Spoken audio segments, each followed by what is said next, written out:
Oh my god, are we really doing this? Hold on.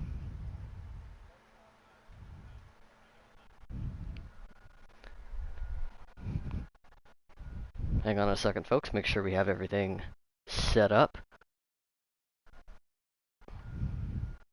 Make sure to post the link since we're not on the main channel.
Good evening, ladies and gentlemen. Welcome back to the Phantom Racing League YouTube channel for a bit of an impromptu broadcast tonight. Something we don't really do as often anymore, but we are back over here for the North American Racing Series. The start of the chase for the NARS Cup.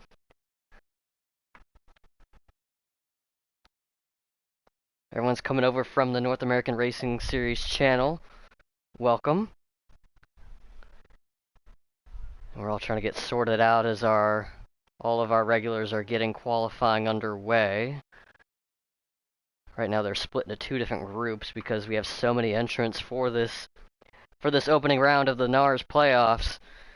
Got a lot of cars, around 15 or so. At least when I last looked in the race chat. Of course, my partner in crime, Walbridge, who normally covers this series, unavailable tonight. I got called in yesterday to fill in for him, so that's what we're doing here. Thankfully, I was able to do some races with him throughout the course of the season, so I know the drivers in the field know who to look for, who's going to be a potential favorite tonight. Even ran some practice laps earlier, not many, but ran enough to see how this race can possibly play out. I gotta take a look at the stream. I think qualifying ended for one of the groups. For group, let's just say Group A. I don't know if it's A or B, but Group A, John Waterforce in the 17 has the fastest qualifying lap at a 15.735. And then Jacob LK in the 77 with a 15.746, just about a hundredth off of that time. It's just within that group, and that's a group of 7. The other group's going to be, if the math is correct, a group of 8 because we have potentially a field of 15. But let's talk about some of the headlines and potentially some headline makers we could have tonight with cars to look out for. Let's start with the man that I just talked about, John Waterforce, the 17 machine.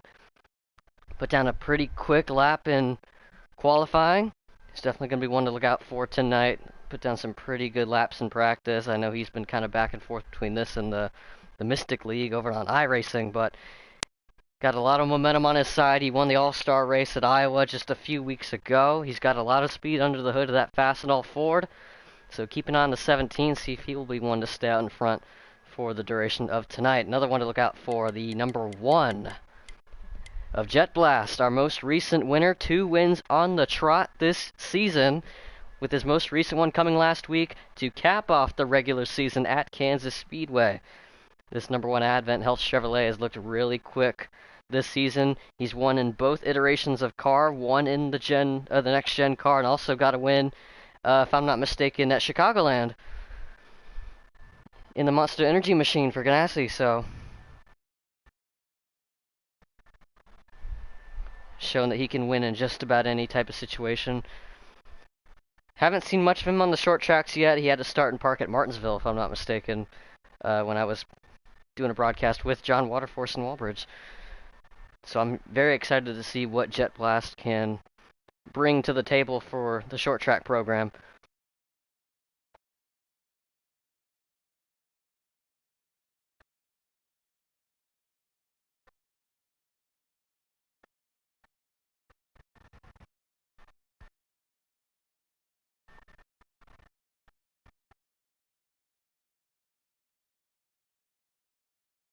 Meanwhile, we got ourselves a pretty exciting race for the Cars Tour at North Wilkesboro, if anyone's watching that side by side with this broadcast.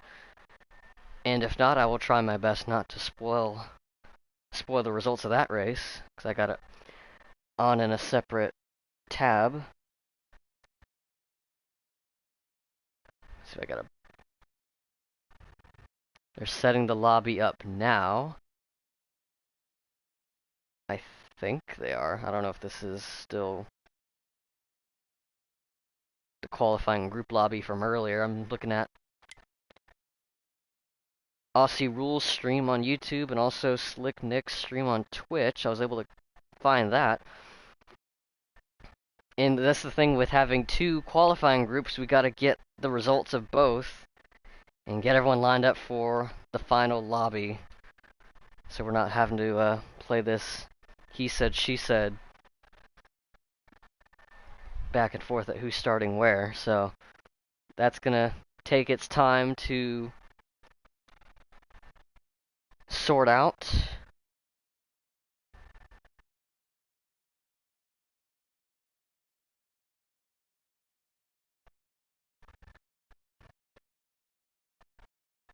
Already got a couple of chatters in the YouTube comment section. I see Big Rig. Haven't heard from him in a while. What's up, Big Rig? And Hockey, aka Trev, on his YouTube handle, calling me beautiful. I don't know about that.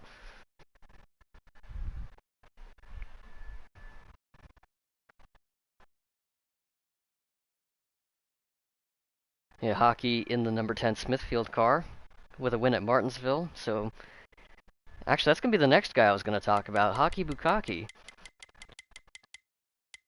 Bukaki'd all over the windshields of everyone else's cars at the Martinsville race. And that one didn't come easy with how eventful that one turned out. So if the short tracks are any indicator of who to watch, I'm going to put my money on the number 10 Smithfield Ford for Stuart Haas.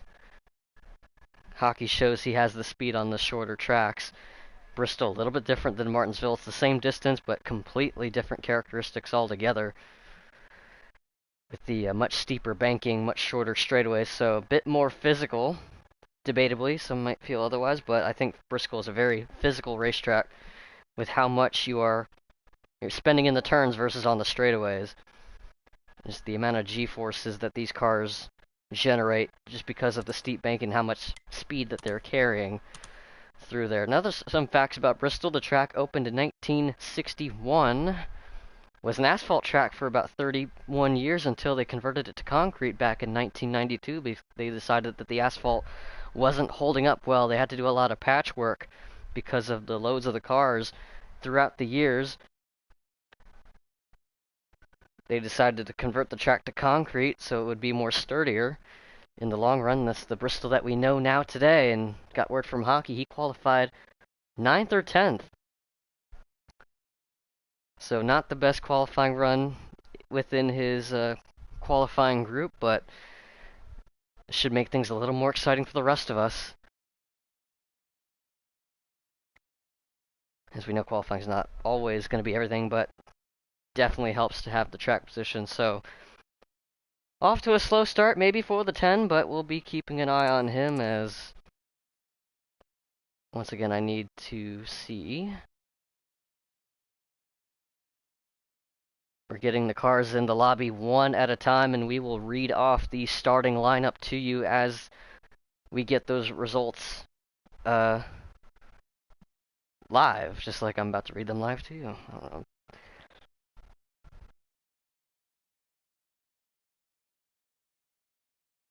Looks like the Cars Tour feature is about to wrap up.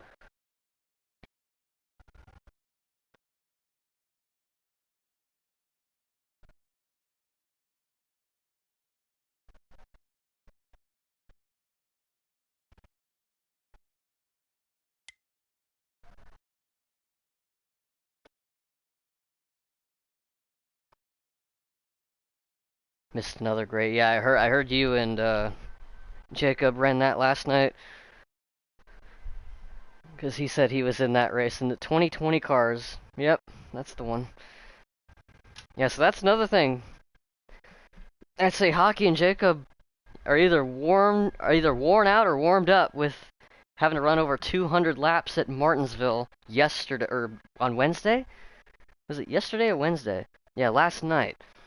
So another 200 or 250 laps tacked on to the amount of laps that they ran at. Yeah, 250. So Jacob and Hockey already 250 laps to their names after running a race last night, and they're about to go into battle and run another 250. So we're going to see at least two drivers that we know going for 500 laps in 2 days, with those being the 10 and the 77. So that's going to be another storyline to potentially discuss throughout the race. Got more names. It looks like Snowy, who's hosting the lobby, looks like he's going to be the pole sitter, the 38 car. Actually ran a faster lap than John Waterforce, and I didn't have a stream on their group, so I don't know what lap he ran. It must have been pretty good to beat John Waterforce's time, so that's going to put John outside of the front row. Then row 2 has Jacob and Aussie Rules in the 19. Then row 5, the Trackhouse teammates of Jet Blast and NASCARillo in the 99. Row 4 has Pushing Heaven in the number 4, then T-Dog in the 24 on the outside, followed by two more Hendrick cars of Zach N6 in the 48, then Amar in the 5. That's going to round out the top 10. And we'll get the other 5 names to you. I'm about to close this stream as the Cars Tour race just wrapped up.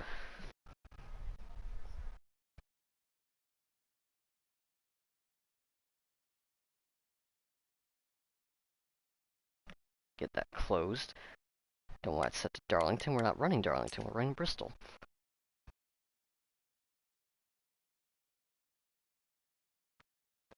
And 11th, Hockey Bukaki. He said he was wondering he was 9th or 10th. He's actually 11th in the number 10. So surprisingly, not a great effort, admittedly, from the 10 crew. So it'll be interesting to see him march to the front. He'll be submersed deep in the trenches, as we say. And next to him will be the 34 hotshot driver of Rhinov. I know he's had some good speed. Another surprising, not so great qualifying from the 34. I'm getting some invites now, which means that we're probably ready to go racing. And ladies and gentlemen in the chat, let me know who you are rooting for, who you think is going to win the feature tonight. There's a lot of names to choose from, 15 of them in fact. It's going to be a 250 lap main event. 50% distance from a normal NASCAR race here, which would be about 500. Tire wear only 2 times the normal length. So this series normally runs 2 times tire wear, and this is a slider series. So fixed setups only, not a custom league, which means everyone's running the same thing. It's all down to the drivers. And that's what I like to see. Lobby's still paused.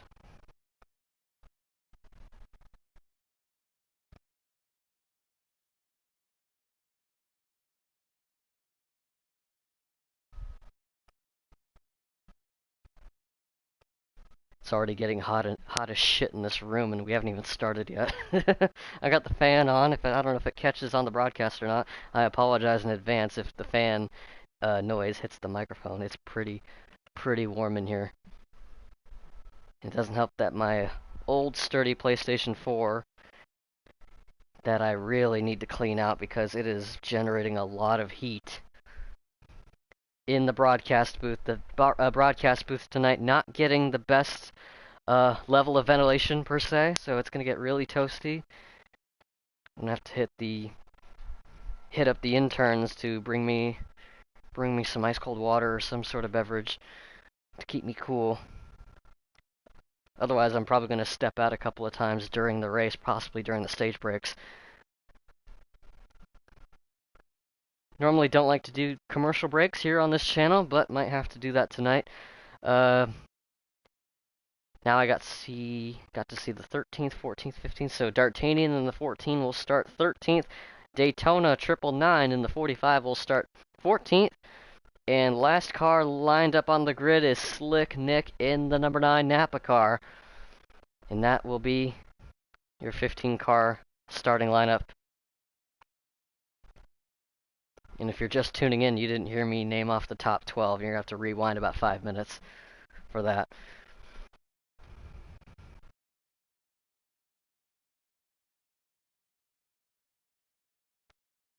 Still waiting.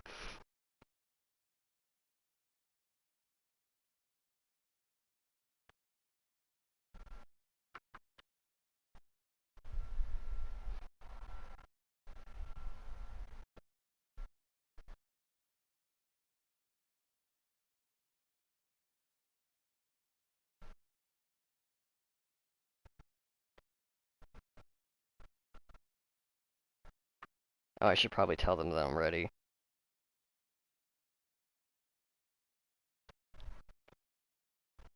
I don't know if they were waiting for me or not. Now I'm getting an influx of invites. I've already been ready. I've been waiting on them. I'm usually waiting for the drivers to give me the cue. And now I'm giving it to them, letting me know that I'm ready. And now the clock is winding down. I apologize for that. I'm gonna take the blame on that, but yeah, usually how I operate, at least in the past, is I usually wait for the lobby, because it's usually at their discretion. They're the ones running the race. I'm just the one watching it. So, got a couple more people watching.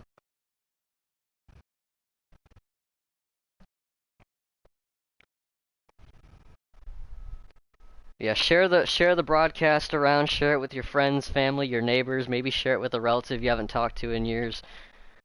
Share it with a crush that you had in high school. Share it with your mailman. Share it with your tax accountant. Share it with your local congressman. Share it to everyone. I want to get as many eyeballs on this broadcast as humanly possible. The clock's at 0. We're ready to go. Ladies and gentlemen, it's Bristol night in America.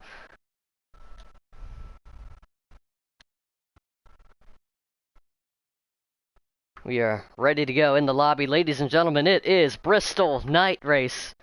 Let me try that again. We are ready to go. Ladies and gentlemen, it is Bristol night in America. Fuck it. Get the loading screen ready. Because I'm on an older system, it's going to take me another hour to get in.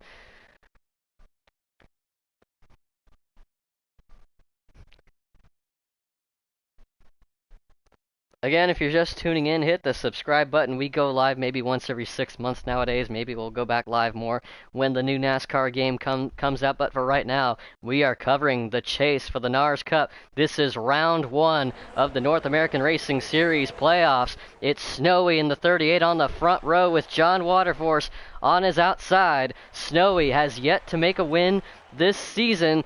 He is starting on pole. This will be his opportunity to lead them to green. He's going to be fighting 14 other cars to stay there. Snowy and John on the front row. We're green flag racing here at Bristol, the last great Coliseum. Already off to a really good start, the 38 car. Jacob already making the bottom lane work. Not too much grip down there. As John Waterforce is about to demonstrate as he gets squeezed up into the wall. Jacob in a hurry to try and chase down our race leader. Usually the top lane is preferred. Didn't quite help John Waterforce's case. We had a car bouncing off the wall. The 45 of Daytona is going to drop to the caboose of the train after making heavy contact with the inside wall. No caution for him. He was able to keep it clean and green as that car stays straight. But good lead so far for Snowy as Jacob clears the 17 of John Waterforce for second. And is now going to set his sights on the leader.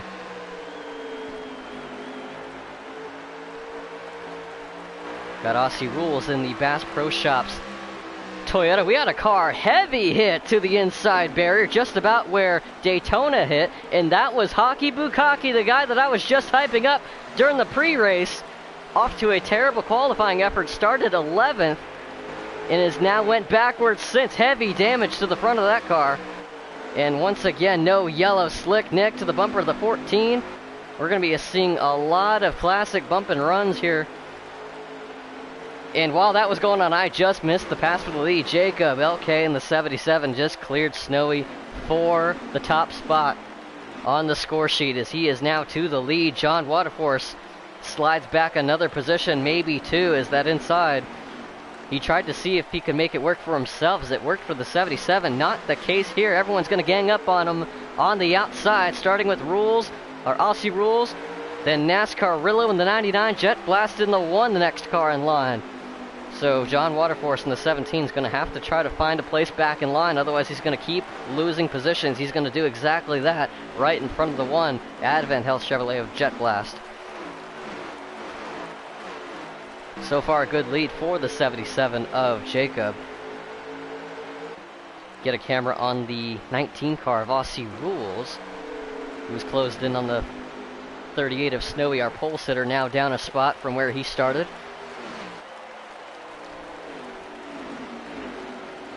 Got John Waterforce working his way around the 99 of NASCAR Rillo.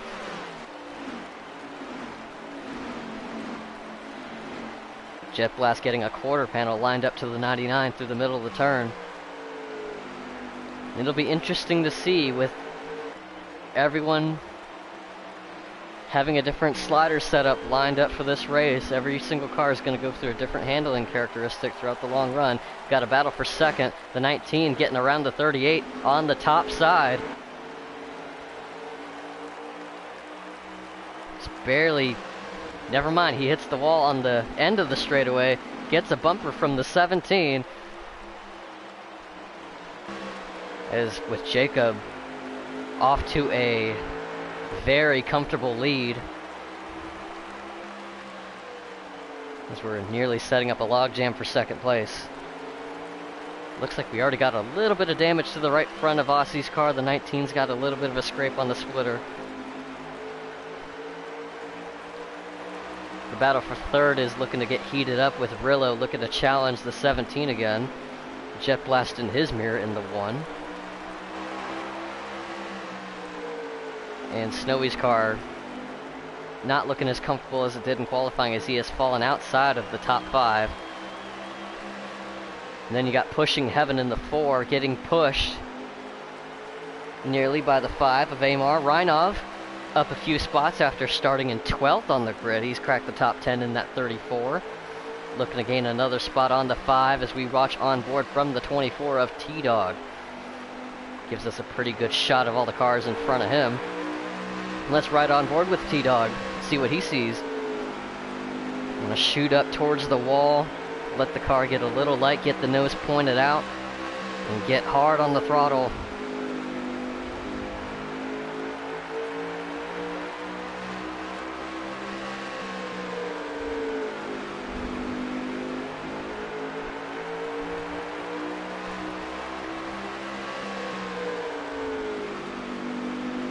about what I expected. Everyone migrating to the top side. That is where the speed is at currently.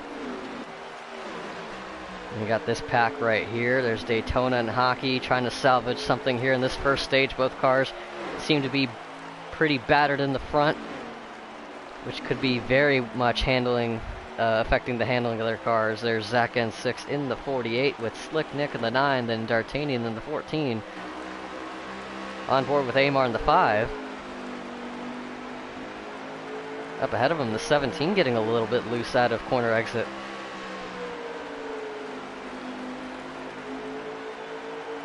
But now we go back to our race leader, Jacob. Ooh, we got a side-by-side battle here, potentially. John's trying to something a little different to get around this 19 of Aussie rules. These stages can be pretty long, but you don't want to get too patient because especially, I mean, look at the lead that leader has. He's opened up an entire straightaway on the rest of the field. And this pack needs to figure something out, otherwise they're just going to continue to let him get away. Now we got our leader right here. Get an update on that interval between Jacob and the 77 and Aussie rules in the 19. That interval is up to a 3.8 second interval that is continuing to grow lap by lap. That 77 is picking off lap times one by one. He is picking them up and putting them down. It'll only be a matter of time before he catches the tail end of the pack and starts putting them a lap down. But right now, Aussie rules in the 19 trying to hold off the challenge from the 17. And right now is just trying to get a feel for his car. It's very difficult to make time when you're trying to pass somebody. And right now, trying to do that just might make things a little less productive, as see a little bit of wall contact, and even more so from the 17. It looked like the 19 hit it in the center, and John scrubs off some speed off exit. That's going to hurt him. And his chances of going for second, that's backed him up to the 99. NASCAR Rilla, let's get on board with the 99 for a quick second. Got Jet Blast and Snowy in his mirror. Rilla with a strong run. Again, 2 wins on the season. One of, I believe, 3 drivers this season to get 2 wins a pop during the regular season. Ooh, Jet Blast in the 1. Getting a little squirrely out of the throttle. Backs himself up to Snowy in the 38 machine. Our pole setter seems to have gathered his car back up after dropping back in the running order. Actually, look at this. The yellow car right behind him, the 34 of Reinov. Say the biggest mover of the night so far.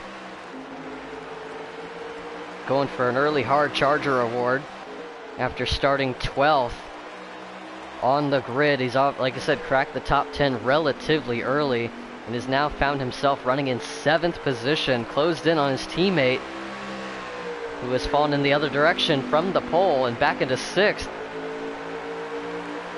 And both of them meet in the middle. We'll see if Reinov has anything in the long run. He used his tires up pretty early, but he seems to have a pretty quick car to make up for it. Trying to go to the bottom. Try to get a nose where the 38 isn't to set him up and try to make another pass. Good car on the wall, the 45. In a battle with the 14 of D'Artagnan. And right behind them is our race leader, Jacob, already putting cars a lap down, starting with the 9 of Slick Nick, who has fallen off the pace to the leader.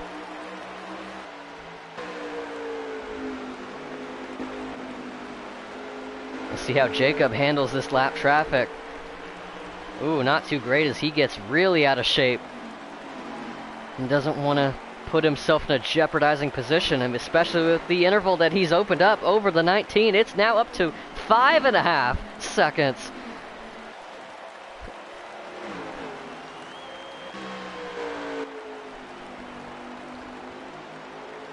Yeah, the 14 now falls behind a lap. 45 at Daytona. I thought I saw something happen to him in the background. Backs it up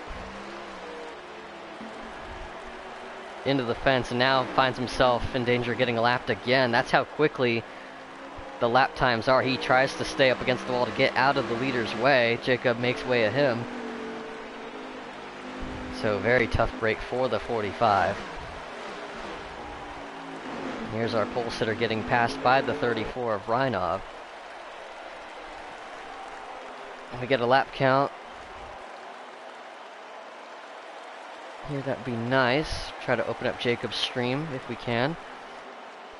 See if we can look into the lab and see what kind of secrets he is showing us on his live feed on his YouTube channel. We about 40 laps into this race. 40 laps into this first stage. It's a 62 lap stage. And this is a battle that is yet to be settled on the track. John Waterforce still yet to break free from the Trackhouse duo of Jet Blast and NASCARillo, who are now going to fall into a battle of their own as Jet Blast goes to the inside. Gets both of those left side tires on the black strip. Hoping that there's at least some sort of grip down there. They make contact out of the turn. Him and Rillo do, but there's Reinov in the 34, who seems to have a really good handling car. He tagged the wall a little bit as I was about to say that. Need to quickly cycle through the field because there is a lot going on with a lot of cars on such a small track.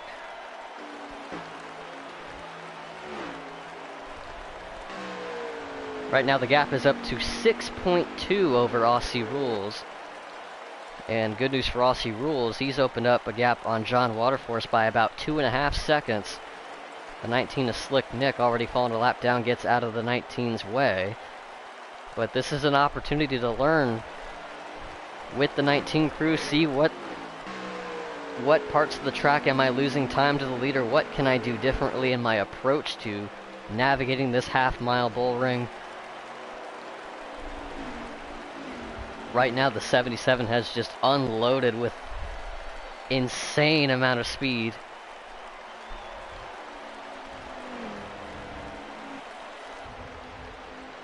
Everyone racing in Bristol, Tennessee. Meanwhile, the 77 is already off to Daytona Beach.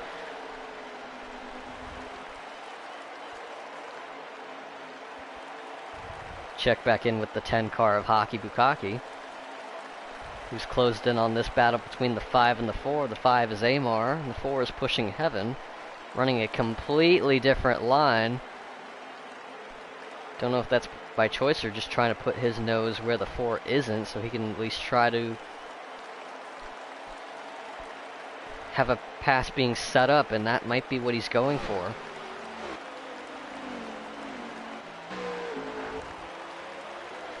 We cycle through the field a little more. Again, here's the 77. And just in the blink of an eye, got past the 10 of Hockey Bukaki, put him a lap down. Someone who I deemed as one of the favorites into this race tonight, not having the start that he wanted, is now already fallen a lap behind our Martinsville winner just a couple of weeks ago. And again, these are the two drivers that just ran Martinsville in a completely different league just last night. Already 250 laps on the tally for them both, going for 250 more, and it's going to be tough for the 10 to complete all 250. He's already fallen a lap behind to the man that he just raced yesterday. This is an insane interval.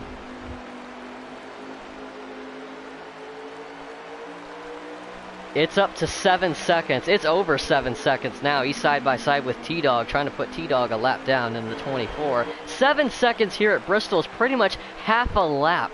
He is half a lap ahead of the 19. He is a half a lap ahead of the entire field. And we're not even done with stage 1 yet. This is a dominant, very early dominant performance by the 77 team, as we are getting really close to the end of the stage. He's got 8 laps to go. He's trying to lap the entire field before stage 2 even starts. There's the 48 of Zach N6 going a lap down. But he's not going to go out without a fight. He nearly squeezes the 77 up into the barriers, has no choice but to yield and give way. That's going to put the 48 a lap behind. Meanwhile, the battle for third rages on. It's now Jet Blast up to the batter's plate, swinging at the 17. This is for third. It's going to be a tight squeeze.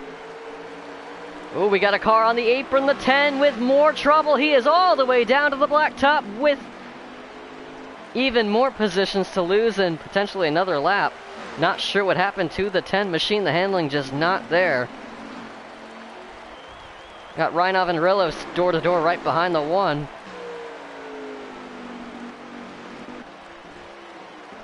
'77 now putting a lap on Amar in the 5. In that, I think Amar's around like 7th or 8th. That's about half the field already put down. A lap behind in this first stage. Aussie Rules once again comfortably in the 2nd position, but the 3rd place battle is anything but. John Waterforce opens up a car length, maybe 2, as the laps wind down in stage 1. Again, a lot of points on the line for these playoff contenders in what they consider an old school chase format, just like how they did back in the late 2000s. That's how they're going to decide this championship.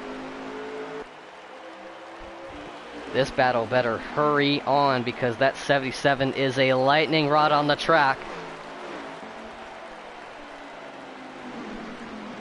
Already hear that car out of throttle. I think that might be... No, we still got one more. The 77 just needs to put one more lap in before we can put stage 1 in the books. He's going to cross the line comfortably to win this first stage.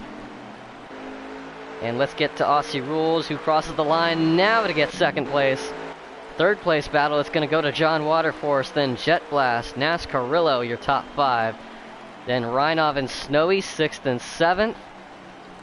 And we'll get the rest of the stage finishing order to you as we get them.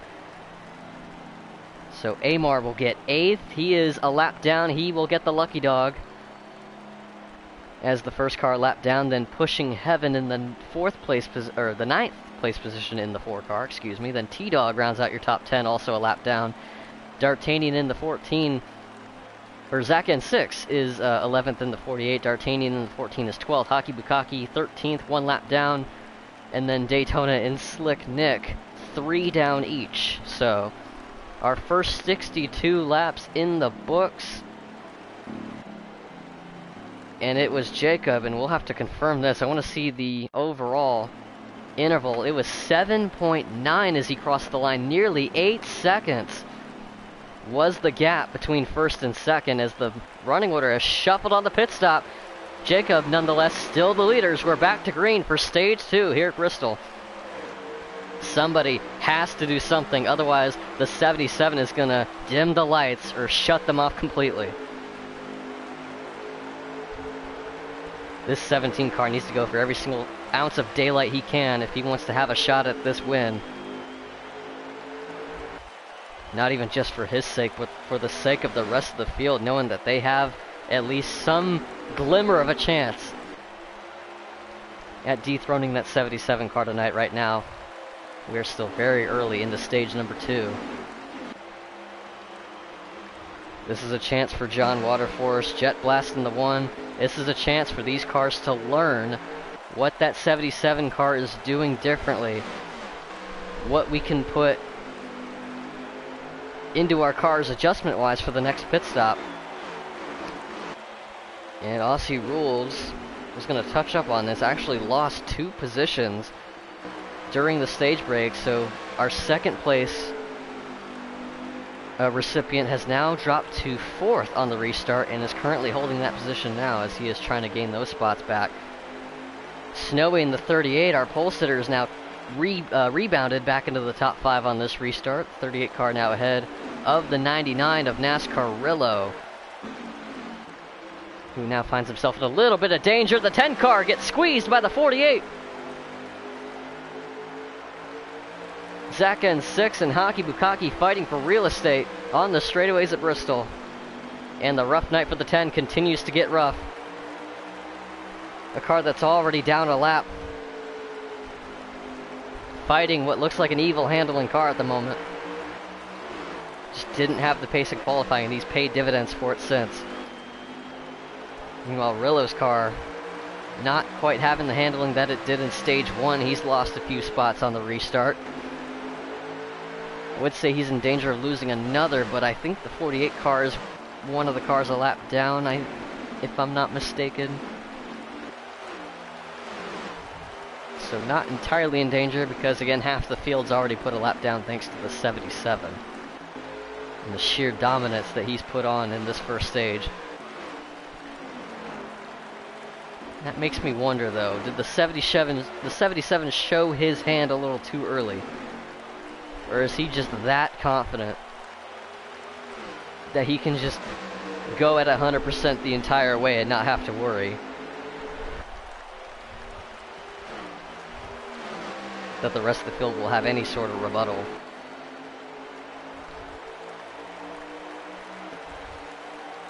Two by two gridlock between the front row cars. Snowy outside, Reinov inside that 34 car. Our biggest mover from the drop of the green, 12th on the grid, now moving his way up into the top 5.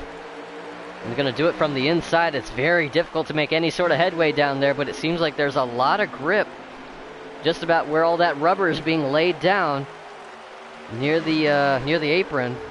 You get the left side tires on there on the entry. The car seems to hold its own just fine.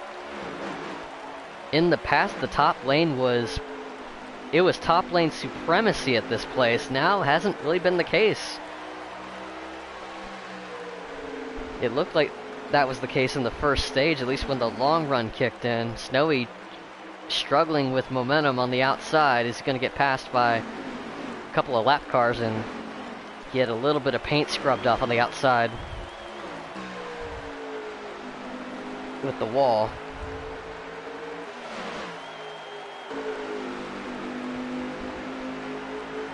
And if anyone was wondering if these three had any sort of answer to the 77's dominance right now, it's going to be a hard no. Aussie Rules, who arguably has the second best car in the field, is looking to take the second position back after losing it on the pit stop. He's going to have to do it from the bottom lane. Gets a little bit of a squeeze onto the 17, nearly tags him into the wall. But Waterforce using the momentum to his advantage to keep the door shut, not letting the 19 car in. 19 having to work with a tighter space. And have to work with whatever grip is down there to make the pass work. And while these two are side by side, the 77 of Jacob is continuing to grow on his lead. Now, anyone in chat, I have to ask, the interval between first and second at the end of stage 1 was 7.9. Will Jacob's lead grow any larger than that in this second stage? I'm curious to know. But Aussie Rules is going to lose that battle. Was trying to make a case for taking the second position back and will not get it. He's going to have to try again, this time from the outside, as Jet Blast in the 1 will have the inside lane preoccupied. Ooh, he gets a little sideways out of 4. The back end of the cars at this track get really light. And we've already seen a couple of back markers slide down to the inside barrier as a result. It's not the place you want to be. Ooh, and it's a tight squeeze between the 19 and the 1. They need to cut each other a little bit of slack if they're going to have to make this work. They have to keep it mutual. 19 thinking about going for a crossover, but not close enough. There's a car in the background getting sideways. That was the 48, who was exiting a little bit on the low side.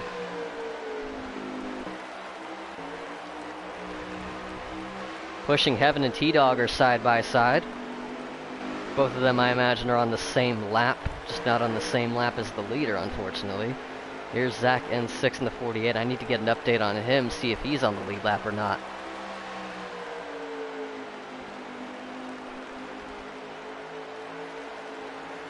And at this track, you kind of do want to have a loose handling race car.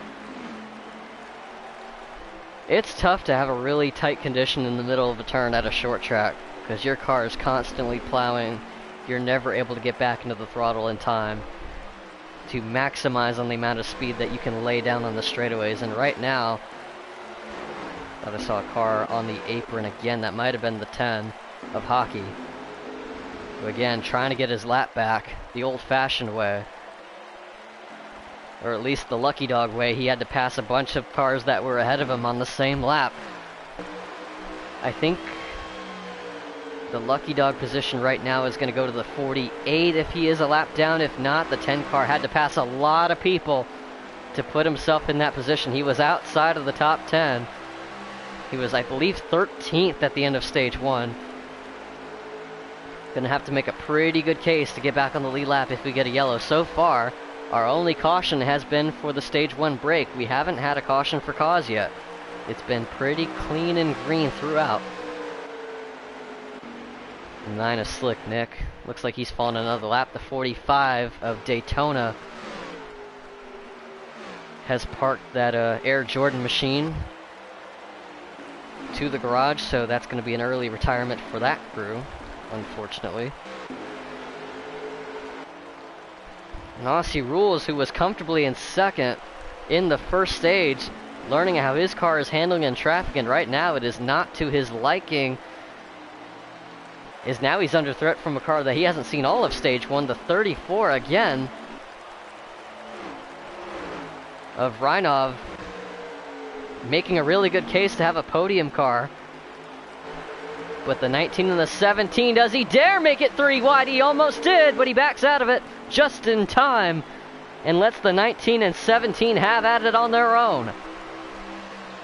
19's gonna charge it in on the bottom, go for the diamond approach. He needs to slide up in there and clear the 17 so he doesn't have to worry about him anymore. But then there's the added pressure of having to fend off the 34.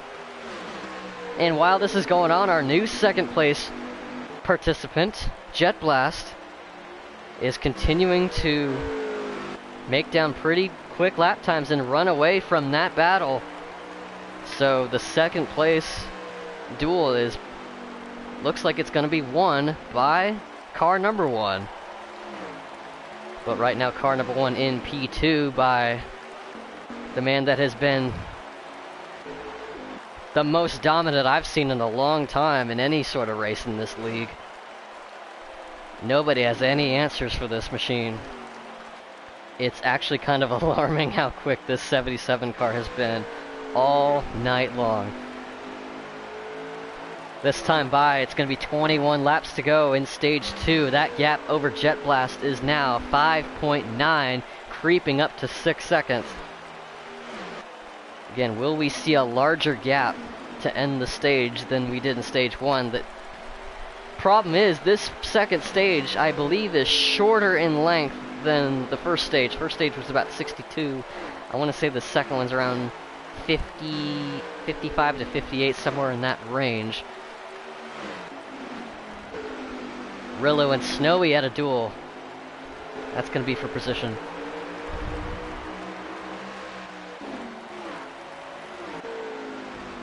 Amar watches on, actually almost shoves on.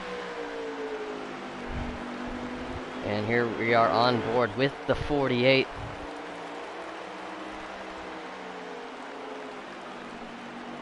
Battle with the 10. This could potentially be for the free pass at the end of the stage break.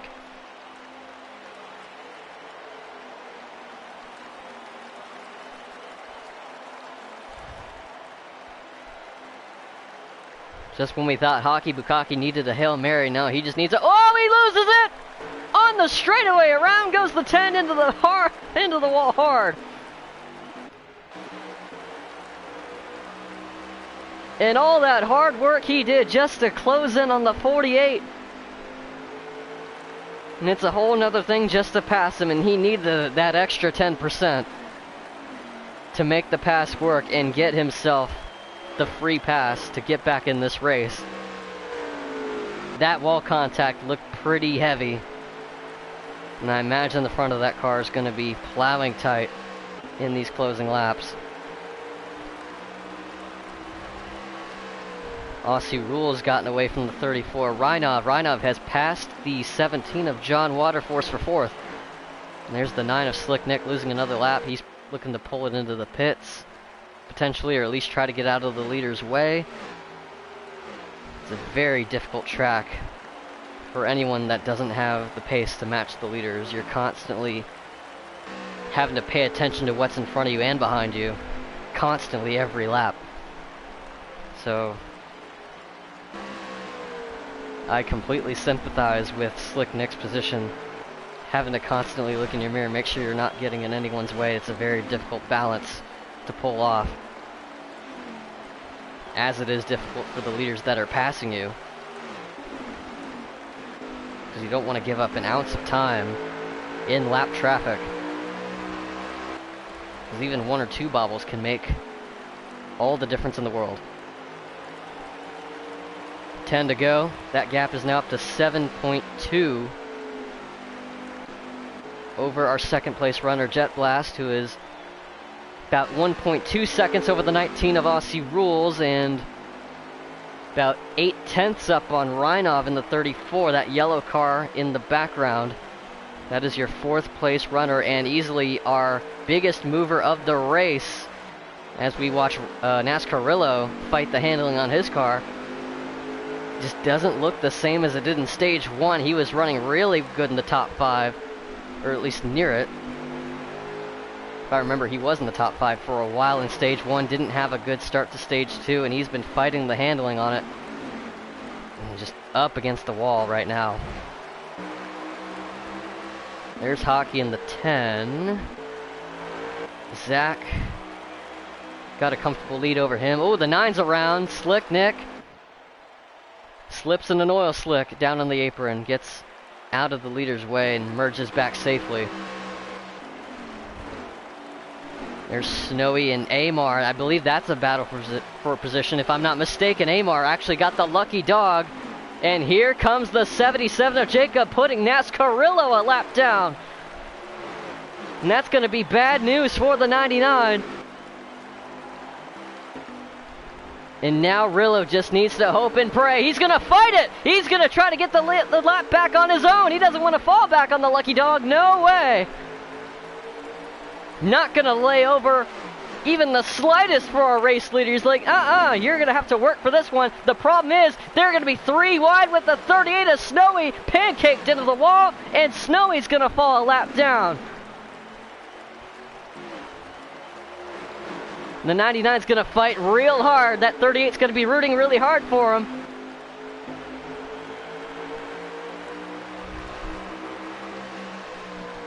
And next up, Amar, who got our free pass under stage 1, made the most of it, is currently scored in 6th. That's the highest he's ran all night. And now is in danger of losing it again. Here comes the 99 Arillo, hard on the gas to try to get his lap back. Nearly makes it 3 wide, the 77, sparing no one. Taking no prisoners. Now Rillo and Amar, this is the battle for the free pass. Oh, and Jacob crashes from the lead. Where's Jet Blast?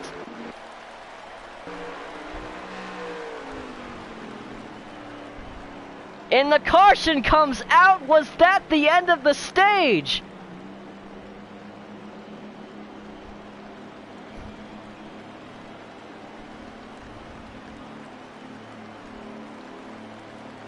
Unbelievable. Jet Blast gets the stage 2 win, sideways head onto the inside wall, and is gonna have to repair a ton of damage.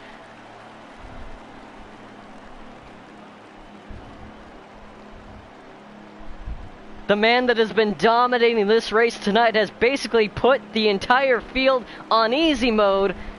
Decided it was a little too easy for him. He has dialed up the difficulty. He's going to have to fix all that damage on the front end, and we'll have to see someone else lead them to green in this final stage. 12 seconds of damage for the 77 of Jacob. Sweeping the stages, and is going to make things really difficult. Now we have ourselves a race, ladies and gentlemen. It's Jet Blast and Aussie Rules inheriting the front row. leading them to green in the final stage. We are go for green here at Bristol. Reinov in third. He has a really fast car. Will he see him go to the front? He's got to deal with the 17 of John Waterforce. Let's get to the 77 of Jacob. This car has not had to deal with traffic all day. The 17 lags really bad. The 34's around. Reinov. Oh, dearie me. 99 gets really loose on the inside. The 17 seems to be having a lag issue. He's getting called by race control to get out of the way. That's going to be bad news for the 17. The caution is out.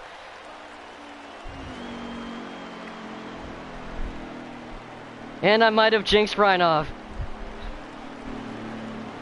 He had just worked his way up into third place after starting outside of the top 10. Was a victim of circumstance from the lag from the 17. Found himself at a self-spin, but because it was a lag incident, NASCAR, North American Racing Series admins decided that was the time to throw a caution, and there we have it. Our first caution of the night that isn't a stage break. We have given the lead now to the 19 Bass Pro Shops Toyota Camry. Aussie rules. Wouldn't it be poetic? The man that started off the season at Daytona with a win will start off the North American chase for the Cup with a win as well.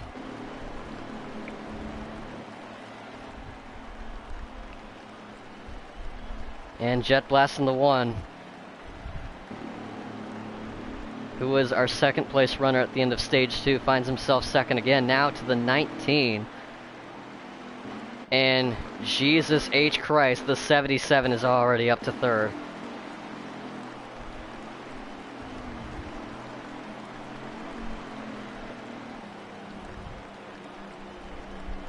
He maxed out basically all of his stats towards speed. He saved a little bit left for luck and decided to cash that in now. And with the mishaps of John Waterforce and Reinov, that's an extra 2 positions gained to the amount of positions that he already gained from the initial start. And again, we only had like 6 lead lap cars. And crap, I was so fixated on the way the second stage ended, I didn't even see who got the lucky dog. So we need to investigate this real quick. Zach N6 got it. The 48 car is back on the lead lap, so that's going to be 8. And now I believe Hockey in the 10 will get it under this yellow. As we get back to green, Aussie rules will lead them in the restart zone. Jet Blast on the outside. Jacob and the 77 have to restart from the second row. Thankfully for him, that's about where he started this race. This is going to be easy work for him. Oh man, what does that 19 do? You cannot, will not, should not let that 77 get ahead. Aussie better make damn sure of it for the sake of everyone. Jet Blast gonna fight hard for it as well. Better fill that hole on the outside. Don't let the 77 clear up. But that 77 of Jacob is just dialed in no matter where it runs. Top, bottom, doesn't matter. It is fast everywhere. And now back to the front it goes. He's gonna clear him through just about. Didn't officially get the call yet. He just about clears him there. But the 19 had to shake it off. Nearly tags the wall. I think he did tag the wall. Amar and the 5's on the charge. Here comes the 5 of Amar. Looking to get a spot on the podium. He's up into 4th place. Aussie rules tags the wall on the straight. And now we got a 2x2 gridlock for 3rd. Jet Blast has broken free. Now he is going to try to learn from the dominant car of the night. Jacob right in front of him. Those first two stages were all for learning. Now it's time to put those lessons to work.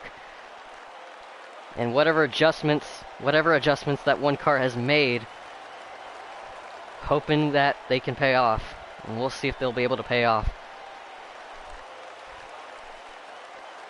Rillo in trouble, he's in the wall. That's going to give the spot to Amar in the 5. Zach in 6 and the 48's also going to scoot on by. Now they're 2 by 2. By 2 by 2, I meant side by side. They're not 2 by 2. They're going to be 2 by 2 because here comes the 38 of Snowy on the lead lap. Oh, just a bit of a tight squeeze. It's a tight space for the 5. He makes it work. But Zach in 6, fighting tooth and nail to take this position away. He's outnumbered though. Everyone right in behind Amar's mirror is following him instead. There's Hockey in the 10, assuming he got the free pass under the manual caution. And then you got John Waterforce and Reinov. 2 cars that were on top 5 speed are now back in the back of the pack. And now we get to see just how good those cars really are at a track that is very difficult to make any sort of passing on. Let's check in with the one of Jet Blast, who is now running similar times to our race leader. Probably the first time anyone has been able to at least attempt to match Jacob's pace all night.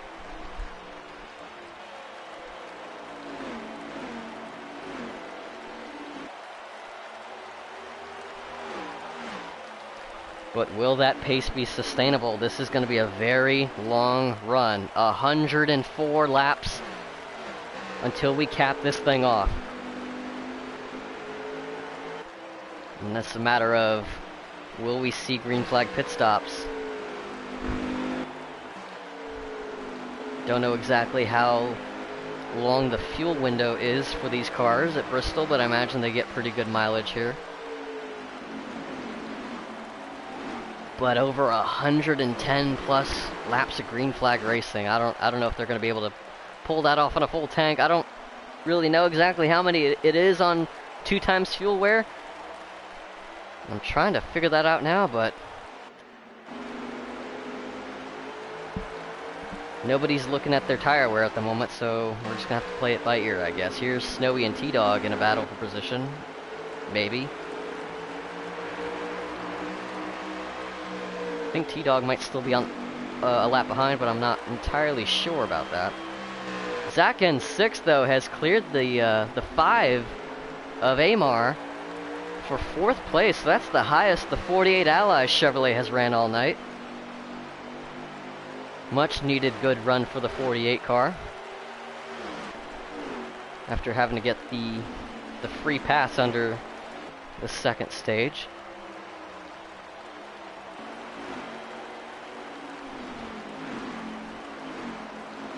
Hockey and Reinov in a hard-fought duel. There's battles all over the track, and it's kind of hard to keep up with all of them, but here's one right here. It's going to be a tight squeeze. Reinov outside gets the momentum to clear the 10, but the 10's going to try to keep the bottom lane occupied. Just doesn't have the center rotation to keep it. The 34 has fallen behind to the 17 John Waterforce. We'll check in on the 17 here. Ooh, Rillo in the slick strip out of the turn. He has to fight it to keep it straight. Slides up in front of the 34. Just about nearly had to keep the position. Was on the losing end of that battle with John Waterforce, but Rillo continuing to fight what looks like an ill-handling race car at the moment. Let's check back in with our leader. And this is what myself and Jet Blast definitely was worrying about. The pace just not sustainable to our race leader, Jacob. And Walbridge, I see you in the chat. And you've covered more of these races in this league than I have. I don't know how much of this race you've been able to pay attention to, but I don't think I've ever seen a performance this dominant out of anyone in this league. Even dating back to the time I raced in this league when Parley was kicking everyone's butts on a weekly basis, I don't even know if he's ever had a performance that dominant. And I know he's had a share of them, plenty. But right now, Jacob comfortably in the lead. Maybe not as comfortable of a lead as we saw in the first two stages. It's only 2.2 seconds. The fact that I'm prefacing 2.2 seconds with only at the beginning just shows how dominant he's been. And that's even with a little bit of a hiccup at the end of stage 2. And I say a hiccup, you know, just 12 seconds of heavy front end damage that he had to fix. No big deal, he got the lead back in a heartbeat. It's pretty much a race for second from here.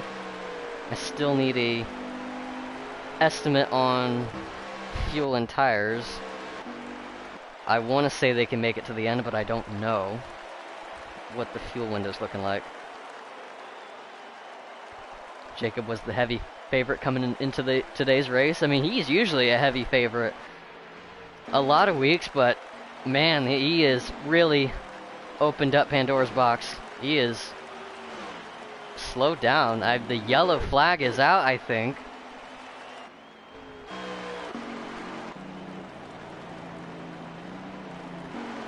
Well, this is unexpected. The caution flag has been thrown.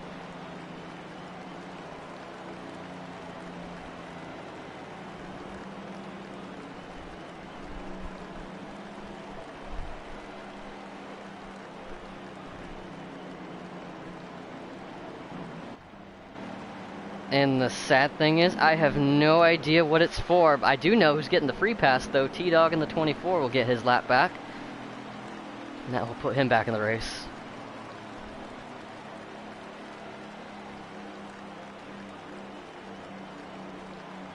Alright, I'm going to have to look at replay assistance here to figure out what this caution was for.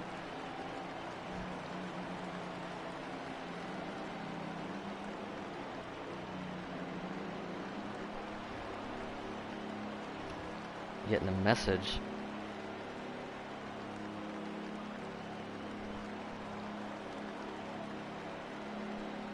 No, I got Jacob's stream up. Unless I gotta turn the volume up and hear what they're talking about in race chat, if that's what I need to do, but 55. Oh man, they were. If this stage stayed green, they were gonna have to pit. They had about 87 laps left, and Jacob had 55 in the tank. So that'll fill it up. Wow, that is that's about as on the money as you could get, folks. 86 to go, 86 laps of fuel in the tank for our race leader. And given my history of racing these next-gen cars on NASCAR Heat, 86 laps of fuel doesn't necessarily mean 86 laps of fuel. Usually it means less than that. Oh, brother. That will make things interesting.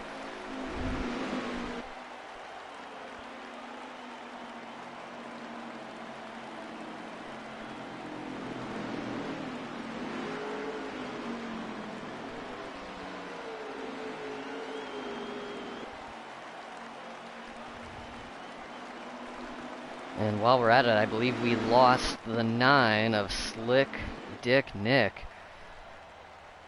That was going to be one of my set of eyes for his Twitch stream, but he is now out of the race, so I'm going to have to close that tab. Jacob's going to elect to restart from the outside. Aussie rules. Going to have to try something here. We're back to green. Amar and Jet Blast, a duel for third. No contest for Jacob. He's going to clear the 19. He knew he wanted to be on the outside, and that was the place to do it. All these other positions, though, up for grabs. We got Amar in the 5. Rillo getting squeezed again. John Waterforce trying to make back headway after losing all those spots. under the previous caution. Him and the 34 are back on the comeback trail. And the two that were together earlier, side by side again. Now Zach N6 in the 48. Looks like Zach didn't really have the pit stop he was hoping for. He is falling back on this restart.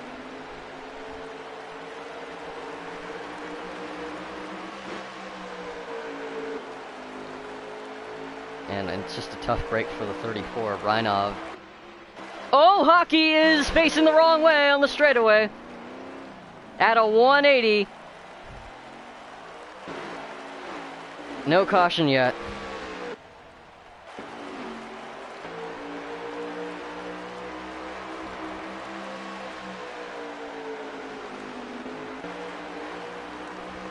Let's get to the battle for second place. Aussie Rules and Jet Blast.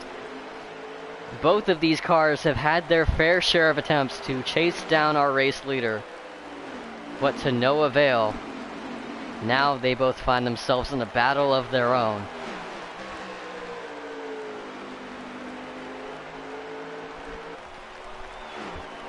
Not really sure if we have a clear favorite amongst the two. The 19 looked really good in stage 1. Didn't quite have the same level of pace that he did since. And that's allowed Jet Blast to get second in stage 2.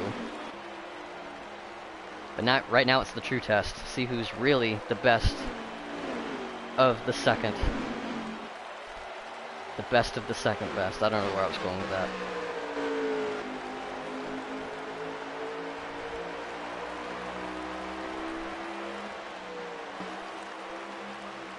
As we go back to John Waterforce, the 17 Fastenal Ford.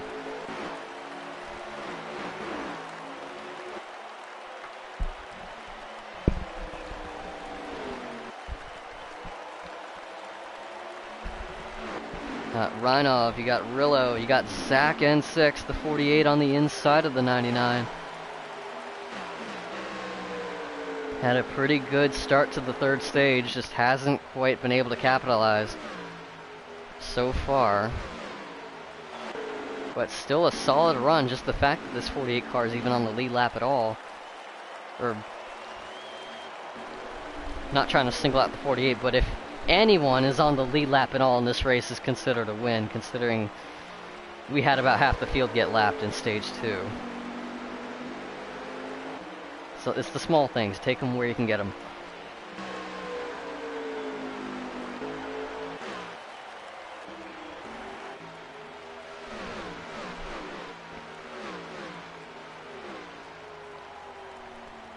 So we got about 70 to go. Actually, that would have been a good shot. That would have been a good scene shot. We'll try that again. Not yet, though. I want to... Because I might have to step out for a quick minute, but I kind of don't want to because the laps go by so quickly. These guys are going at about 4 laps a minute. If I leave and I come back, we're going to be at 5 to go. So I don't know if I want to risk that yet. But yeah, we're on board with Hockey now. This 10 car has seen better days. And there is your race leader right there. Chasing down the 10 cars tire tracks. Battle for fourth, though, is not done. It's Amar that has it. The 17 and the 34 are going to be the challengers for it. Ooh, there's contact. The 17 dips 2 tires below to the apron to make it stick. He's going to do it again, in fact, on the entrance of the turn. Tries to slide up, not quite clear yet. The 5 car tags the wall. That's all about the 17's going to need there. Bring the 34 with him. Move those 2 back up into the top 5.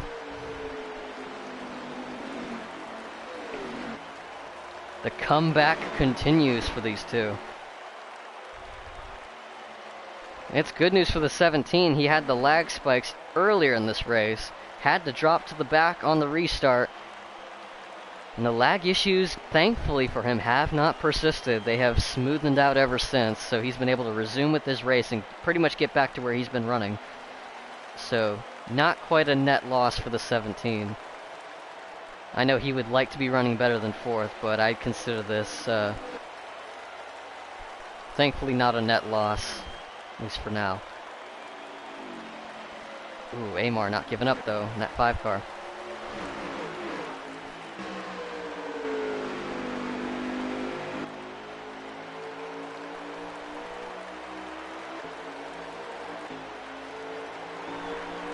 I feel like the 2nd place battle is going to have to heat up at some point. This 1 car has been working up the 19. Keeping them on edge. That 19 more would rather focus on chasing the 77 down. Even if it's not going to work, because it really hasn't for anyone tonight. But if I'm that 19, it's really hard to resist looking in that mirror. Seeing what that 1 car can be capable of. That 2nd place spot could potentially become available if there's a slip up.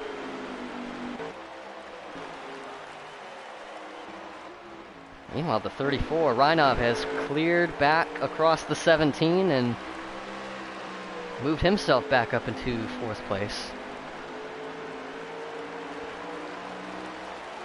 So that'll put the 17 back into 5th, Amar in 6th, Zach in 7th, Rillo I think is in 8th. At this point I've kinda... Oh, we got T-Dog at a standstill in the middle of the turn. He's fired it back up. Caught the tail end of that, not sure exactly what happened there. I don't see any signs of slowing down amongst the field. We stay green, no caution.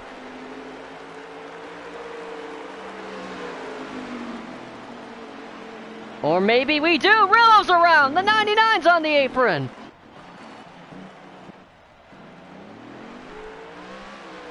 And now we do have a caution.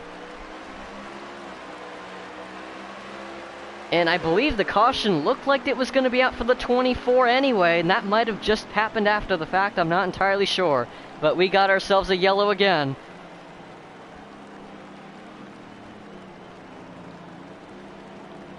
D'Artagnan gets another lap back, the 14's going to take his free pass now, and pit road looks like it will be open this time by. What sucks is that these are all manual cautions. I can't fact check who's on the lead lap and who's not. The bad news is I know Snowy is now a lap down. Our pole sitter has gotten lapped. But I guess he's not getting the free pass? They're giving it to the 14 instead. Anyway, let's get to the 77s on board. There's the 24. A couple of wave around cars. Try to look at Aussie's stream because I know I saw T-Dog kind of show up on screen for a little bit.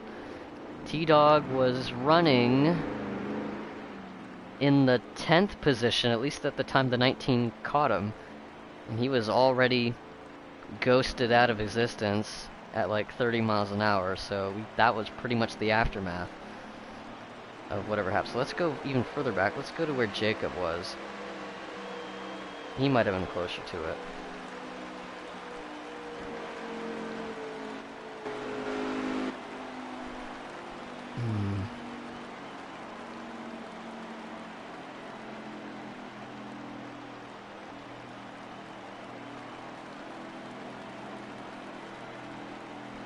Oh, we might have something. Hold on. Still nothing. Yeah, he was... Oh, that's how the 38 ended up back there, and that's actually why he... I'm assuming that's why he didn't get the free pass, because he was involved in the caution. By the time our race leader caught the aftermath, the 38 car was just getting back onto the track from the apron. The 24 T-Dog was at a standstill, so it looked like those two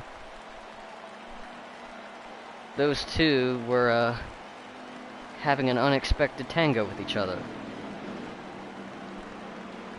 Alright, enough of that. Now let's catch back up. I'm operating multiple tabs here, trying to get caught back up. Don't know exactly the lap count. 52, so it'll be 51 to go. Time for Jacob to finish off the deal, unless Jet Blast, Aussie Rules, John Waterforce, or anybody else in this field has any objections to this dominant performance tonight. We're back to green, and we're going to get 50 laps to go this time by. Once again, already opening 2-3 car lengths over the rest of the field. Jet Blast, Aussie Rules, anybody needs any sort of answers for this 77. These drivers and crew chiefs hard at work getting their cars better and better throughout the race with each caution. Oh, and I like that exit out of turn 4. That was a really good exit by the one. He's closed in on our race leader. Let's get on board with him now.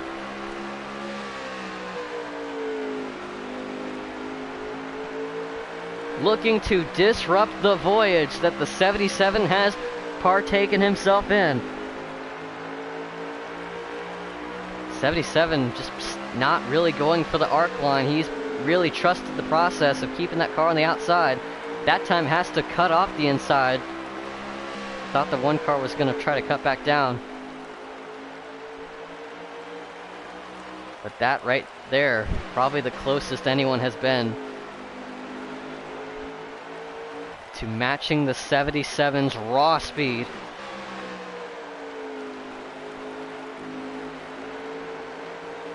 And Jet Blast has put the 19 out to pasture for the moment. John Waterforce and NASCAR Rillo in a battle amongst themselves.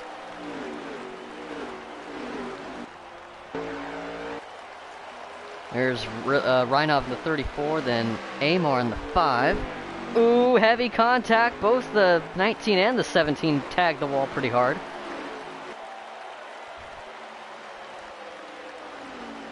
Can't be having anyone wall ride. They outlawed that shit in NASCAR. Anyone even dare to try to do that here? I don't think so. Oh, the 48's gone. Zach N6 goes for a spin cycle. No caution. 10 car out. He's in the pits. That's going to be a done day for the Smithfield Ford. Reinov trying to work over the 99 Comscope car. Rillo trying to rebound to the strong start that he had at the start of the race.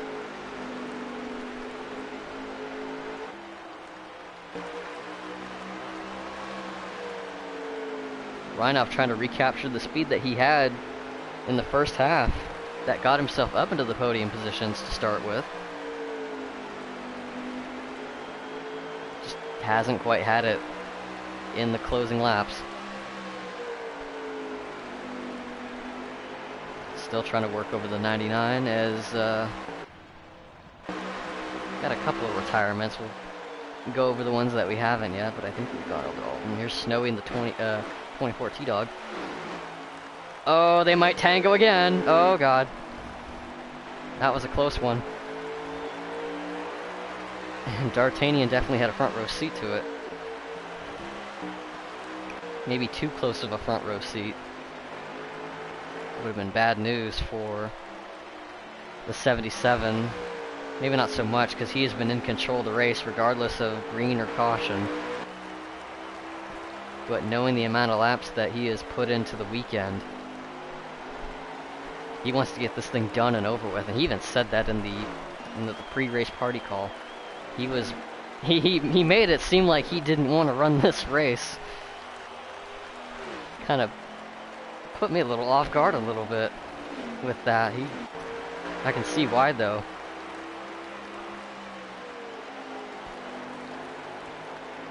He's like, might as well just give me the trophy now. I mean, come on, nobody's had anything for me all race. Why are we even bothering right now? Tell you what though, John Waterforce might have something here to get back into the podium.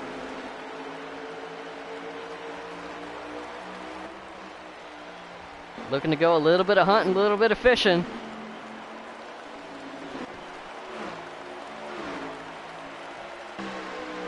And he can do that with a little bit of Bass Pro Shops. Gonna try to march his way inside. Does he think about leaning the bumper to him a little bit? No harm in just one tap. It's the other two that really get your attention. Though I say the first bump is usually just a warning shot. Usually that's more of a rule reserved for Martinsville. There, hello, we got a battle behind this.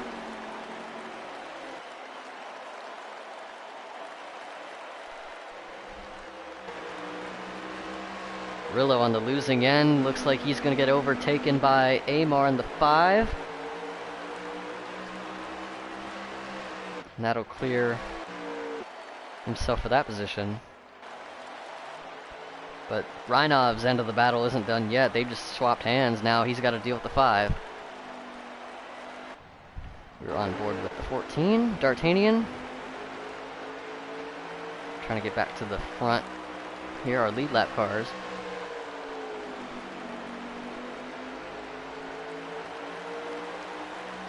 And John Waterforce.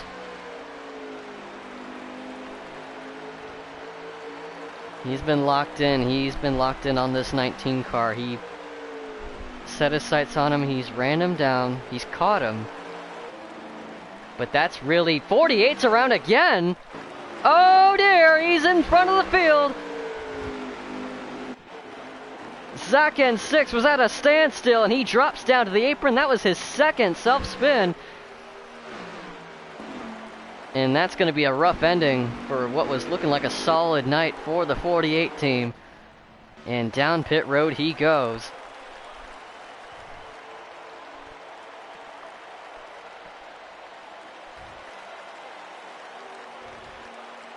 Waterforce still trying to work over the 19. They both go to the inside. They're changing it up.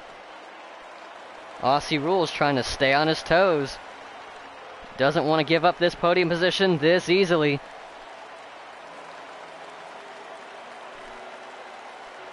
He's got a lane. He's got the inside lane all to himself.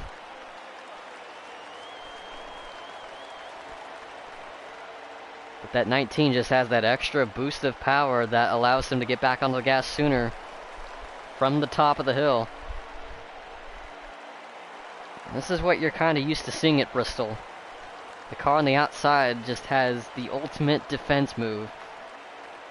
If you want to make a pass on the inside, you really have to make it work. It's not impossible. We've seen a few of them do it tonight. We've seen quite a few passes on the inside work.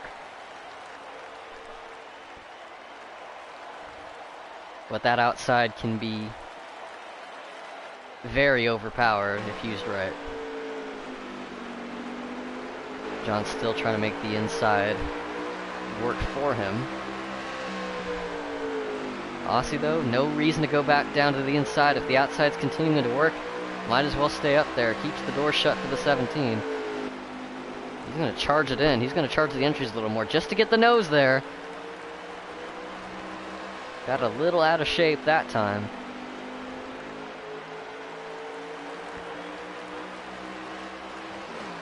Could we see the handling going away from the 17 now? He's hoping not. He's still got... Hold on.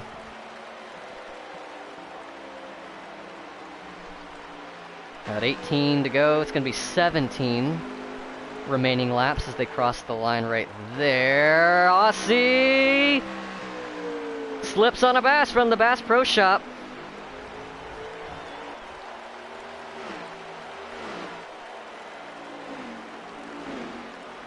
Almost flopped around like a fish out of water. That could have been a really close call by the 19. Maybe the 19's car handling might be going away. The pendulum swings. Which car's going to look better in the closing laps? Who knows? But right now the 17's regrouped, regathered. Going to go for attempt number 2. The 19 loose again. Another look at the leader, in case anyone forgot what he looked like. I'm sure the rest of the field probably has. The battle for third, though, is pretty comfortable. They got a full straightaway lead over the 34. Right now, I'm looking to bookmark the top 5 right now as we get to him right now. He's got about over half a second on Amar. 5 car having a pretty good run tonight, looking to do one a little better, try to get himself into the top 5. Just doesn't quite have enough at the moment. Snowy and T-Dog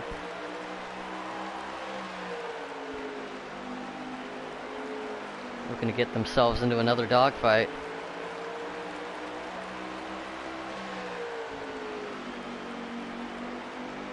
And this is a dogfight.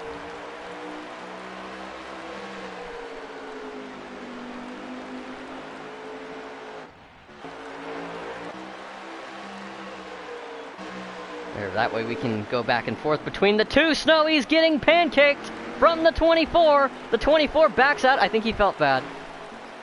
They've rubbed enough pain. I think the 24 decided, I'm not going to do that again. They fought a little too hard for positions that I don't even know if are even on the lead lap at that. Well, here's one that is. This is for the last step on the podium. Aussie Rules has it. Can John Waterforce take it away? He's out of shape. Get back in shape, brother. You got a couple more laps to go. We'll get a lap count here. I keep losing track. Across the line there. Jacob has a 5-second lead over Jet Blast. 8 to go. So 7.5 now. It'll be 7 once they cross the line again. Jacob already has. He crossed it like 5 minutes ago at this rate. Charges the entry, trying to go for something. Well, while these two are battling, in spite of that, they've actually closed in on the 1. Jet Blast's car seems to have lost a little bit of pace in these closing laps and could potentially fall prey to the 19 or the 17, whichever one gets to him first. That battle has yet to be decided, but right now I'd say the advantage goes to the 19.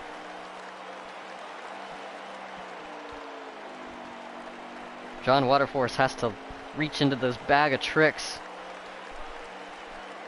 See if he has anything left over for him. Again, this is what you're seeing on screen is 2nd, 3rd, and 4th. Good luck finding first. He's not even in frame.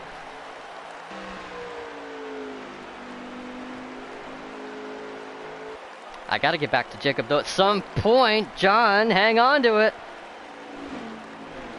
Oh, boy. I mean, they both have been getting loose. Neither one of those cars look like they're in the track at the moment. We saw the 19 get a little out of shape, kind of jittering off the wall, off the turns each time, and we saw the 17 do the same. But we have to get back to Jacob.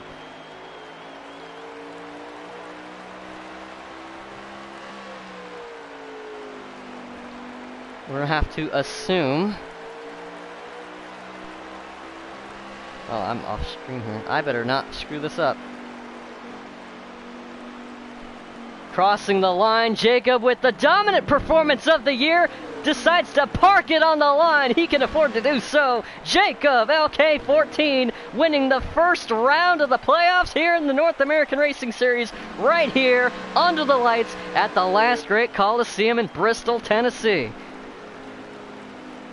And sometime later, Jet Blast crossed the line 5 seconds later to take P2, and Aussie Rules holds on to P3 from John Waterforce. Rounding out the top 5 goes the 34 of Reinov. Amar 6th, NASCARillo looks like he will get 7th. Wow. What a night, what a race, what a performance.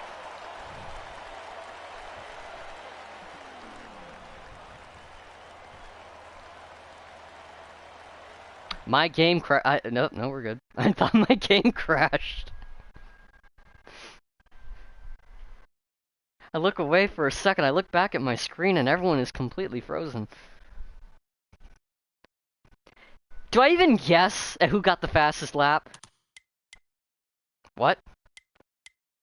Oh, alright. Well, Jet Blast, by some miracle, has stolen the fastest lap point away from Jacob with a 6.7 as opposed to a 6.81, just by 100th of a second. So the short runs just got that money lap on the short run to steal the fastest lap point away. I gotta get these people in the party. We will be right back with our post-race coverage, so stay tuned. We will be back.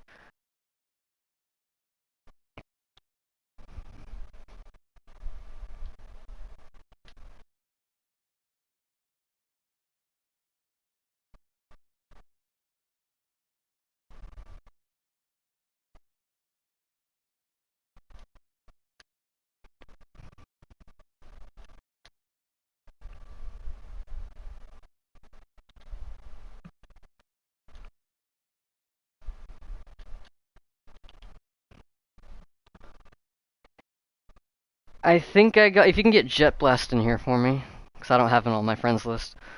Got you and Aussie in here. Yep, no problem. Give me 1 second. Okay, he should be in here now. Well, in a minute. And while we do that, let's go ahead and proceed with our post-race coverage, and we'll start things off with interviewing our third-place finisher, Aussie Rules. Was able to hold off John Waterforce in the closing laps to steal the last step on the podium and get himself in here in the booth with me. Aussie, do you have a copy?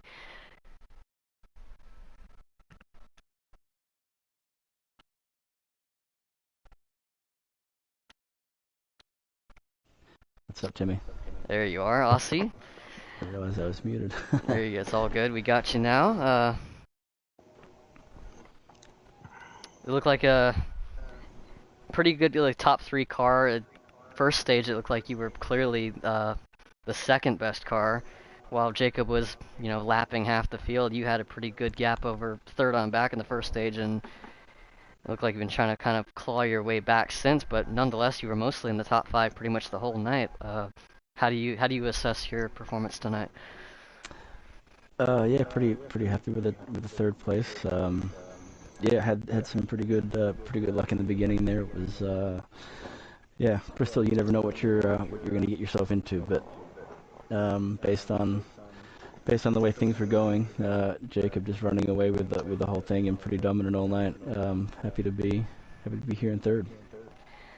Now, will you be at the post-race inspection tent when the 77 rolls through? Because I'm planning on being over there, and I think the rest of the field will too. Because holy crap!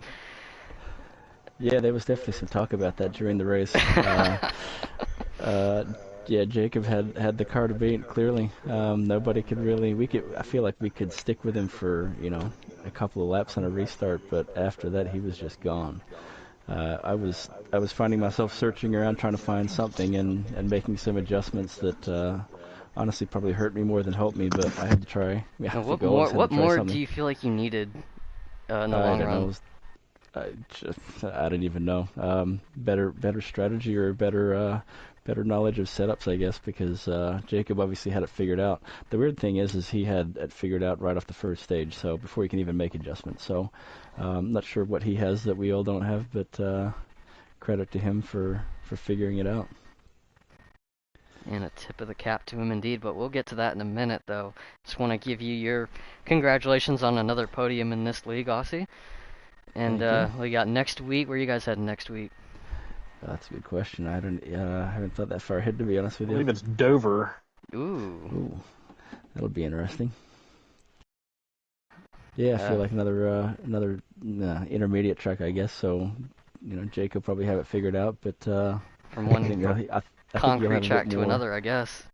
Yeah, I think he'll have it figured out. But I think you'll have some more competition next week. I think there's some pretty good talent in here. I imagine that's what you guys are going to be hoping for. Yeah, we were just talking. Jacob usually is pretty dominant in just about every league he runs in, it seems like, or at least that I've been in. And it'd be nice to get some competition up there for him. He's had a pretty rough go up to this point, but it sounds like he's getting it figured out towards the going into the playoffs. So All right. it'll be Well, interesting to see who can take him on. all right. I've kept you in here too long enough, though. Thanks, I Tim. got one more. Anything you want to shout out, or anyone you want to shout out before I let you go? No, good race to everybody. Think it was good, clean racing. Which at Bristol you never know, but good battle with Waterforce at the end there. Wasn't trying to hold them up. I was just trying to. I was actually playing defense, I guess, a lot of that last stage, so it kind of cost me a little bit. But I'm not sure I had anything for Jet Blast either. So, good race to those guys, and we'll catch you guys next week. And indeed, that does deserve a shout out. The racing did look pretty clean for the most part. Not often you get that at Bristol. So huge congratulations to everyone on that. And now we will turn to the car that was just shy of finishing P1, car number 1, Jet Blast. And I say short, well, at least one spot off on the stat sheet. We'll just ignore the overall interval, but still second place. You're able to win best of the rest. What are your thoughts after the race? Well, I called it last week that Jacob was going to be hard to beat tonight because I know he's great at Bristol. And I predicted for myself a third to fourth place finish, so I'm thrilled with second place. Good points. And, yeah, I think it was overall a clean race and just had a little bit extra speed there at the end and was able to hold off Ozzy and Waterforce as they were closing in on me and kept that runner-up spot. Is there anything you felt like you were able to find in those closing laps? Because it seems like you've been at work with your car, getting it faster. And that last restart or so, your short run pace looked really good. And your fastest lap time was actually faster than Jacob's, which shocked me. You had a pretty good short run cars. Like, was there anything that you were able to find there? Or No, I didn't make any adjustments. oh wow, all right. After the first pit stop of the race, my adjustments didn't change. Just got better overall. I had a quick lap there at the end because on that final pit stop I didn't take gas, so I had 4 tires and low fuel. So that's probably what got me the fast lap and kept me within range of Jacob for about 15 laps or so. But after that, I had nothing for him. I was praying to God we had like a 5 to 10 lap shootout because I was going to give the chrome horn right to that guy. I'm tired of looking at that 77 car in front of me. Nah. No, it was a good race, and definitely happy with P2 because the way this championship format's laid out, it's going to be all about consistency and stringing together good finishes. Not necessarily wins, but if you can get good points and good finishes, you're going to be right there at the final race with a shot. So I'm glad to come out with a P2 to start off the playoffs. Indeed. And anyone you want to shout out? Just the NARS crew. The racing on Friday nights is always fun, always clean, and I thoroughly enjoy it. And it's pretty refreshing. So just the NARS crew in general for another great race, and can't wait to see what Dover holds next week. Can't wait for that. Can't wait to see what we're able to bring next week. And congrats on, I guess, best of the rest. I don't know if we have a trophy for that, but appreciate it. Pretty good result overall. A lot of stage points as well. So put that in your pocket. I'll take it. Yes, sir. All right. That is our second place finisher, Jet Blast. So now, need to find the 77, the blue one. Make sure I get the right one, the Voyager car. Also, one more shout out you for broadcasting the race for us tonight. Really appreciate it. Yeah, anytime I'm available. I usually don't have definitely a gonna go back and watch. I'm usually not doing anything on Fridays, so definitely I'm gonna go back to and step watch. in. All right, and now we got the man of the hour, the man of the night, the man that nobody had anything for, Jacob LK. Who've been the most dominant car of the night, Jacob. The fuck. Because I've covered, I've even racing in this league. I don't think I've ever seen a performance that dominant in a long time. And you'd probably call back to maybe there was something more dominant that I don't remember. Like that you had like just about an 8-second lead in the first stage and even the second stage. That's half a lap. You had a half a lap lead over second. What's the secret? Um, well, I don't know what preset most of my counterparts were on, but I was on an 8. So I was running my car very, very loose on the setup there. Anytime we come to Bristol, it's just let's just say that if you were to tell me what track I'd want to run at, it's always Bristol. It's just my track. Stage 1, I didn't really need anything out of the car, so we didn't even make any adjustments in the second going into the second stage, and going into the third stage, I changed my tires like slightly, but I actually had preferred the setup I had before because I felt like I was a little bit too loose when I made the adjustments I made. But Bristol's always a good track for me, and I just know how to run this place just a little bit better than everybody. It seems like. I gotta ask though, the end of stage 2. What was going through your mind there? Well, I was trying to be nice to some of the cars that were behind me that were lapped. I was gonna kind of let them go by, and then I was gonna finish in first, but I got too far to the apron and spun.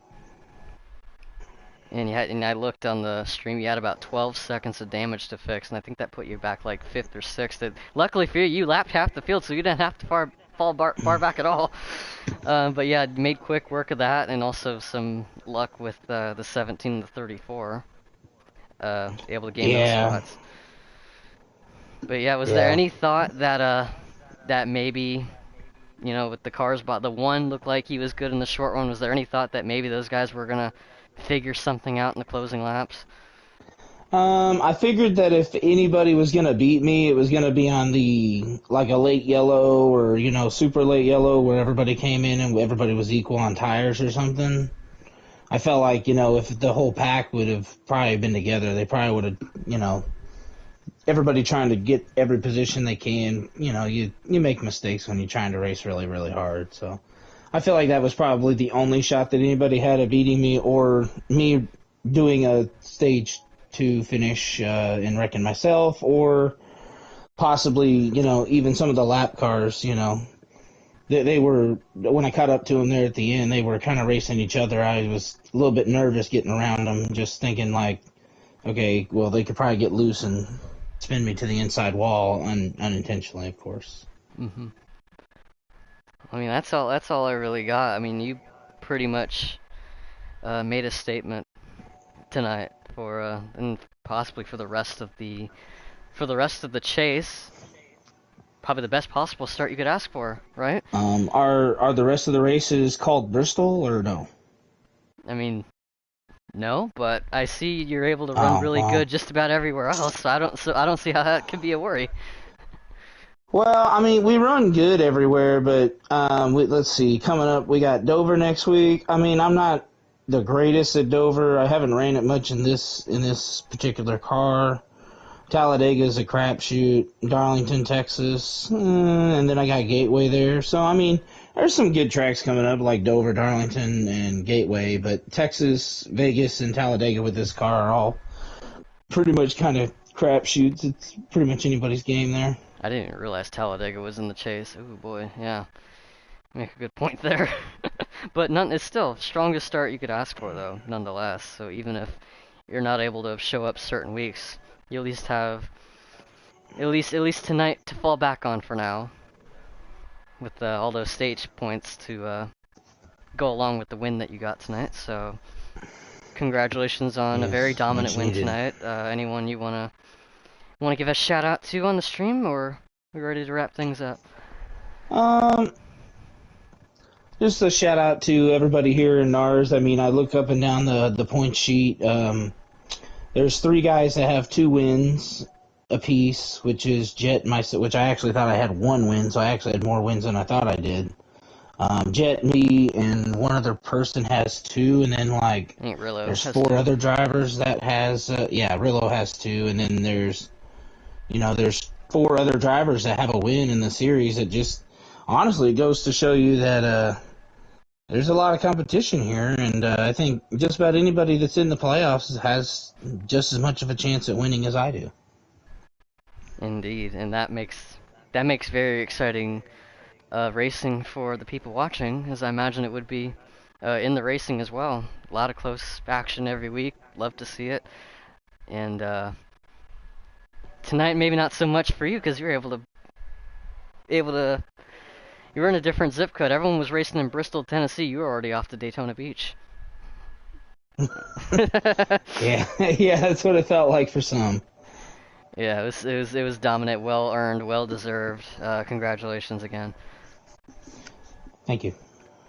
And that'll about wrap things. Oh my God, my PlayStation fan is really loud. Right? I don't know if that's picking up. I really need to clean this thing. It's terrible. I cannot hear it. Okay, well that's good because it's really loud for me. This thing's old, man. All right, well that about wraps things up. If before I wrap things up, everyone that's watching here that isn't subscribed to the North American Racing Series YouTube channel, go subscribe to that. Hopefully we'll be back to a regular schedule broadcasting next week with my homie and my partner Wallbridge. He was out tonight. He's on vacation. Likely he'll be back next week, and he will bring back the action to you next Friday at Dover on the North American Racing Series channel. So again, go subscribe to that, and subscribe to this channel, even though we don't really do a whole lot of broadcasts these days, except for situations like tonight. Maybe we'll be back for the new game, who knows. Somehow we're over 200 subs. I don't know when the hell that happened, but yeah, we're at 206 now. That's actually kind of crazy. Yeah, shout out to Jacob and everyone at the North American Racing Series for putting on a show and putting on a clinic, and shout out Bristol for being an awesome track. Shout out NASCAR Heat for existing, and yeah, shout out to the car store for finishing up the race before we started. So don't worry, I'm not going to spoil anything. But that'll be it. Again, ladies and gentlemen, Timmy Racer from Phantom Racing signing off. Y'all have a good one.